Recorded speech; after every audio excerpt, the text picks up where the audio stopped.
En el barrio de Gracia, en Barcelona, donde cada cuadrado guarda 1000 secretos, Clara Soldevila era una leyenda. Un ex profesor de literatura en Universidad de Barcelona, UB, ya con más de 80 años, era la madrina literaria del mercado local. Pero el bullicio intelectual que lo rodea ha sido reemplazado por otro tipo de chismes. ¿La razón? Adrián. Adrián era el joven que atendía el puesto de frutas orgánicas en Mercado de la Libertad. Tenía 20 y pocos años, el pelo siempre despeinado, manos de artista y una sonrisa pausada que hacía que mujeres de todas las edades se detuvieran. Además, era músico. El escándalo empezó de forma bastante inocente. Clara compraba manzanas, pero pronto, los clientes notaron que sus compras tardaban mucho. Para la unida comunidad del mercado, la intimidad era evidente. Jordi, el dueño de charcutería de jamones, observaba por encima de sus gafas. «La hace reír», murmuró Jordi a un cliente. «¿Pero qué más hace?» La línea entre el cuidado y el cálculo parecía tenue. Vieron sensualidad.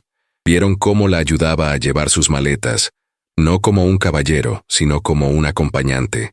Vieron cómo lo miraba mientras recitaba García Lorca, no con admiración, sino con adoración. Los chismes eran venenosos. Era un estafador que buscaba. Ático, ático, en travesera de Gracia. Era una anciana senil, cegada por la última chispa del deseo. La presión social se convirtió en una espesa niebla que se cernía sobre el mercado. No fue algo que ocurrió de la noche a la mañana. Fue un enfriamiento lento, un cambio palpable en la atmósfera. La risa relajada de Clara, que solía resonar en el charcutería. La mirada de Jordi mientras debatía sobre quesos se desvaneció. Fue reemplazada por un silencio tenso. Una mirada vacía mientras fingía inspeccionar las manzanas en el puesto de Adrián. El propio Adrián, antaño radiante y lleno de energía musical, ahora se movía con los hombros encorvados, con el peso de las acusaciones tácitas visible en su postura. El puesto de frutas, ese pequeño y vibrante escenario para sus intercambios poéticos, se convirtió en un lugar a evitar. Los clientes habituales, aquellos que habían comprado allí su fruta ecológica durante años, ahora apartaban la mirada, murmurando disculpas, prefiriendo comprar sus verduras en otros puestos. El dulce aroma a fruta madura, melocotones y moras, ahora parecía cargado de una amarga nota de juicio. La gente ya no veía a un profesor anciano y a un joven músico con talento. Veían una transacción sórdida. La sensualidad que imaginaban, el roce casual de su mano en la de ella al entregarle el cambio, la forma en que se inclinaba para leer a Lorca en su teléfono. Todo se distorsionaba en una narrativa de explotación depredadora. Pero el verdadero golpe, el golpe que convirtió el rumor en un arma legal, vino desde dentro. El sobrino de Clara, Marcos, un abogado incansable en el área de gestión patrimonial de Avenida Diagonal, un hombre que veía a su tía no como familia, sino como una cartera de bienes que se administraba peligrosamente mal. No llamó, no envió una carta cortés. Fue al mercado. Se abrió paso entre la multitud a la hora del almuerzo, con su traje caro como armadura contra el mundo bohemio de Gracia, y se detuvo frente al puesto de Adrián. Allí, en medio del mercado abarrotado, le entregó a Clara los documentos oficiales. La escena fue el detonante oficial que hundió su relación en el abismo. Cuando Adrián intentó intervenir, diciéndole que no tenía por qué aceptarlo, Marcos lo empujó.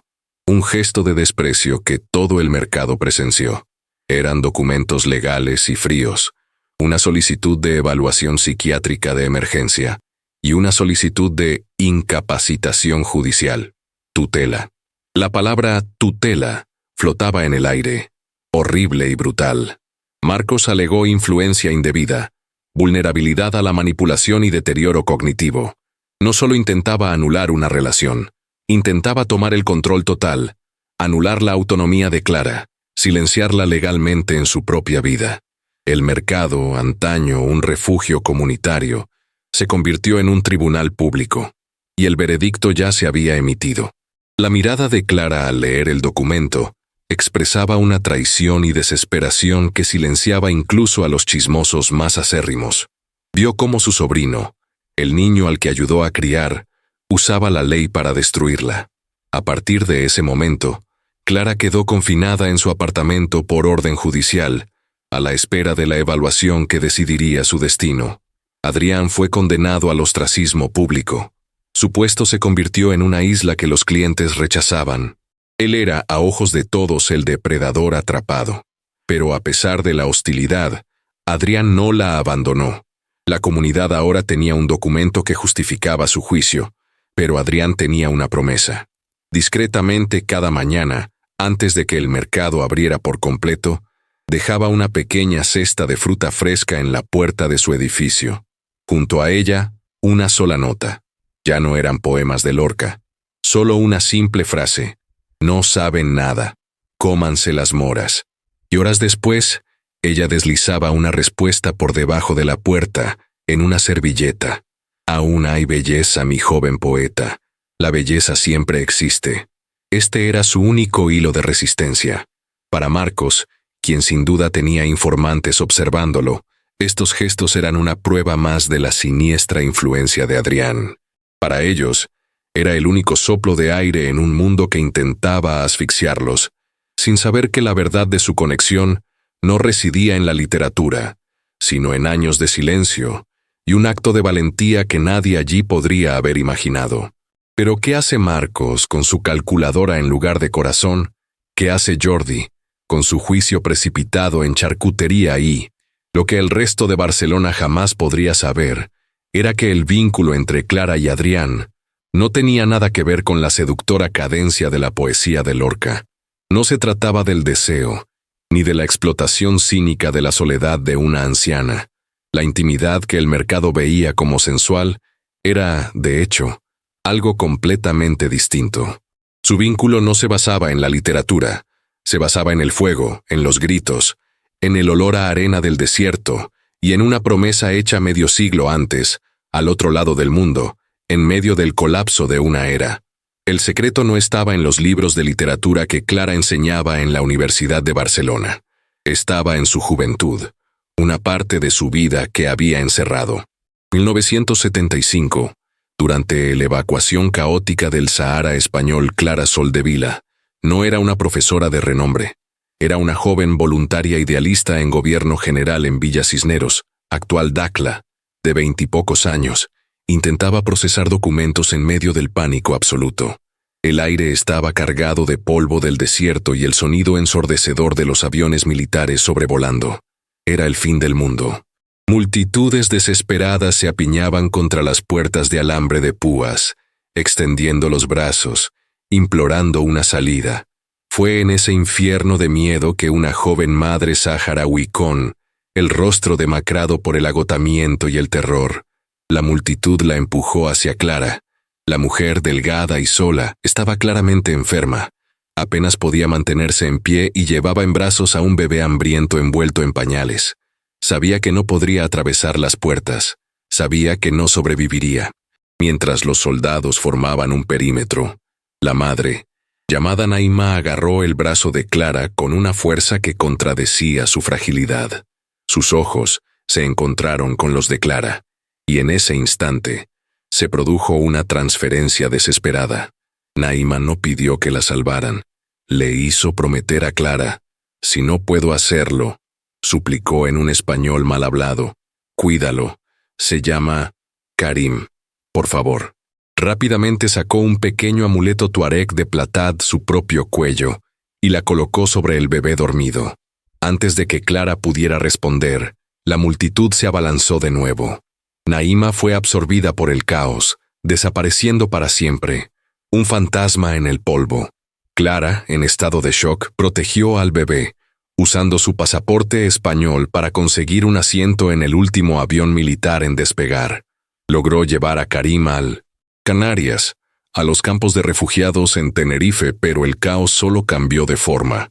El bebé estaba enfermo, con fiebre alta. En medio de la burocracia y las tiendas médicas abarrotadas, Karim fue llevado a una sala de tratamiento de emergencia. Cuando Clara regresó horas después, lo habían transferido. Y entonces se perdió. El sistema, desbordado, lo colocó en adopción de emergencia. Clara lo perdió. Ella, que nunca se casó, que nunca tuvo hijos propios, vivió el resto de su vida con el peso de esa promesa rota. El rostro de Naima y el llanto de Karim la atormentaron por las noches durante más de 40 años. Lo buscó durante décadas, utilizando todos los recursos que su carrera académica le ofrecía, pero el rastro estaba perdido, los registros inexistentes, hasta que un día, en el Mercat de la Llibertat, se detuvo a comprar melocotones. El joven vendedor le sonrió, y entonces lo vio, colgando de una cadena descolorida en su muñeca, mezclado con otras pulseras de cuero. Había un pequeño amuleto tuareg de plata. Le preguntó su nombre. Adrián, el nombre que le habían puesto al ser adoptado. Le preguntó su edad. Era la pareja perfecta.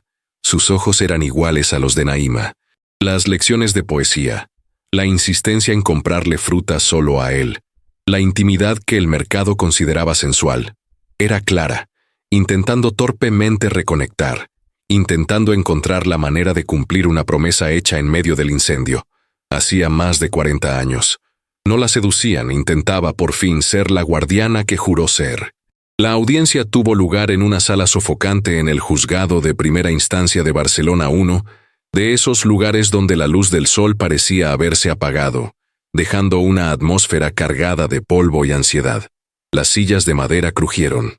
Marcos, impecablemente vestido con su traje oscuro, se sentó junto a su abogado, con aspecto sereno y seguro. Al otro lado, Clara, visiblemente frágil bajo el peso del caso, pero con un destello de desafío en la mirada, estaba acompañada por un defensor público. Adrián estaba presente, nombrado como testigo, con el corazón latiéndole con fuerza contra las costillas y el olor a barniz viejo y papeleo irritándole las fosas nasales. El juez, un hombre de mediana edad con gafas finas, hojeaba los documentos con una lentitud exasperante. Con voz firme y articulada, el abogado de Marcos comenzó a presentar su caso. Describió la vulnerabilidad de su tía, pintando un cuadro de deterioro cognitivo y soledad desesperada. Luego atacó a Adrián, describiendo la influencia indebida. Citó las notas secretas, las cestas de fruta diarias, la insistencia de Clara en lecciones innecesarias con el joven. Cada palabra era un arma que reforzaba el estigma que ya pesaba sobre ellos.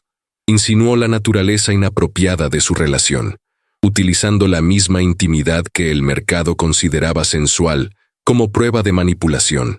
Clara escuchó con la cabeza bien alta, pero sus dedos temblaban ligeramente sobre la tela de su vestido. Cuando el abogado se volvió hacia ella, buscando desacreditarla aún más, cuestionó su memoria, su juicio. Señora Soldevila, con el debido respeto, comenzó con la voz impregnada de falsa compasión. Su avanzada edad no la hace susceptible al olvido, a la confusión. Este apego no le ha nublado el juicio. Clara respiró hondo. Una expresión distante, casi ancestral, se apoderó de su mirada. Señor, comenzó, y su voz adquirió una fuerza inesperada que silenció la sala. Hay cosas que la memoria retiene con una claridad que el tiempo no puede borrar. Y hay promesas que el corazón jamás olvida. Y entonces, con sorprendente calma, empezó a hablar. No sobre el mercado ni sobre poesía, sino sobre Villa Cisneros. En 1975, habló de la sombra de la ocupación, del miedo, del caos en las puertas del fuerte, del ruido de los aviones militares y del frío polvo matutino. El juez y los abogados parecían confundidos e impacientes. Marcos negó con la cabeza, con una leve sonrisa de desdén en los labios, seguro de que estaba demostrando su senilidad. Adrián, sin embargo, sintió un escalofrío. Nunca la había oído hablar del pasado con tanta intensidad. Un día, continuó Clara, con la voz entrecortada por la emoción contenida, una madre joven, con un bebé en brazos, me agarró en la puerta, desesperada. Describió la huida, los días escondidos y la última promesa en la puerta del aeródromo. Me hizo prometer, si no sobrevivo, cuida de él, se llama Karim. Un silencio denso invadió la sala. El juez se quitó las gafas. El abogado de Marcos intentó interrumpir, alegando que no venía al caso, pero el juez lo silenció con un gesto. «Nunca tuve hijos», dijo Clara, con la voz ahora cargada de emoción. «Pero esa promesa se convirtió en el objetivo de mi vida. Lo busqué durante décadas». Hizo una pausa y miró a Adrián. Y entonces, un día, en el mercado, él estaba allí, con los mismos ojos que la madre que perdí, y con el mismo amuleto de plata que ella me describió. Se volvió hacia el juez. Ese bebé era Adrián, mi Karim. La revelación impactó la sala como un trueno. El rostro de Marcos se contorsionó de asombro e incredulidad. Su abogado se quedó boquiabierto, atónito. Adrián, con lágrimas en los ojos, se vio abrumado por un torbellino de emociones. La verdad de sus orígenes, el sacrificio de su madre, la lealtad inquebrantable de Clara. Fue como si le hubieran arrancado un velo de la vida. Su relación, vista como una farsa, se recontextualizó al instante. No era seducción ni fraude, sino una deuda moral, un amor maternal forjado en el caos de la guerra, una promesa cumplida tras décadas de búsqueda. El abogado de Marcos, tartamudeando, intentó recomponerse. Esto es absurdo. ¿Dónde están las pruebas? Clara abrió su bolso con calma y sacó un diario viejo y encuadernado. Mi diario de 1975, dijo entregándoselo al secretario. En él anoté los detalles de aquel fatídico día, el nombre de la madre y la descripción del amuleto. La escena, destinada a ser la condena de Adrián, transformó el juicio en una profunda y dolorosa reconciliación. La revelación se extendió por gracia, más rápido que cualquier rumor. Pero esta vez, fue una tormenta de vergüenza y admiración. Marcos, ante la evidencia irrefutable del diario, retiró su petición. Su reputación, sin embargo, quedó manchada por la avaricia. La comunidad del mercado estaba mortificada. Jordi, el dueño de charcutería, sintió un nudo en la garganta. A la mañana siguiente, no solo le compró fruta a Adrián, le trajo a Clara la mejor jamón ibérico de bellotades de su tienda, con los ojos llenos de lágrimas, murmurando una disculpa. La relación entre Clara y Adrián floreció abiertamente. Adrián, ahora con un pasado, sintió una profunda gratitud. La mujer a quien consideraba mentora era, en realidad, su único vínculo con la madre que nunca conoció. Empezó a escribir, no solo poemas, sino su propia historia. Con la ayuda de Clara, empezó a reconstruir su identidad, un manuscrito que tituló La promesa de Villa Cisneros. El Mercat de la Llibertat, antaño un teatro de juicios, se convirtió en un santuario dedicado a su historia. El ahora famoso puesto de frutas era un silencioso recordatorio de que las apariencias engañan y que las verdaderas historias humanas rara vez se ven a primera vista.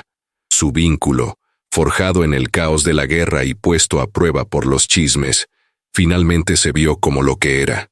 No un escándalo, sino un acto de lealtad que tardó décadas en completarse.